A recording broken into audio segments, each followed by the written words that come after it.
पापनगर ड्रामे जी नई अपडेट में तव्हां सभिनी पहिरीं प्यारनि खे ख़ुशामदीद। दोस्तों अॼु रिव्यू करण वारा आहियूं मेगा सोप सीरियल पापनगर। जी हाँ दोस्तों, पापनगर जा अचण वारा एपिसोड ज़बरदस्त सनसनीखेज़ दिलचस्प थियण वारा आहिनि।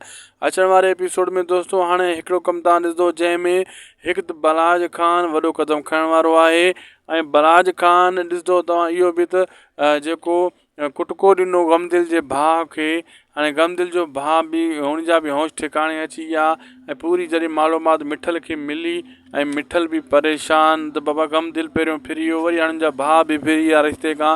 हाणे अॻिते छा कयां हुनखे सम्झ अची वेंदी ॻाल्हि। सॼो कमु इहो बलाज खान जो आहे। इन सूअर बलाज खान मतिलबु हर कंहिंखे ज़लील कयो आहे, हर कंहिं कुटको ॾिए थो, इन जे करे कोई रिश्ते लाइ तयारु नथो थिए।